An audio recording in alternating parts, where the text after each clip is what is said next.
Azad vision TV আপনাদের সবাইকে সুস্বাগতম।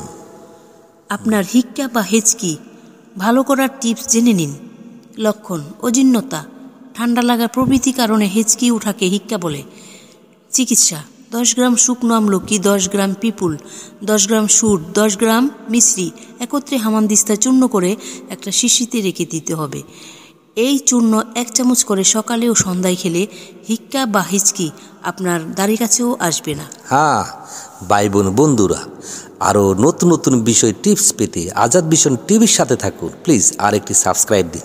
কথা হবে আগামী ভিডিওতে। আপনি ভালো থাকুন, সুস্থ থাকুন। খোদা হাফেজ।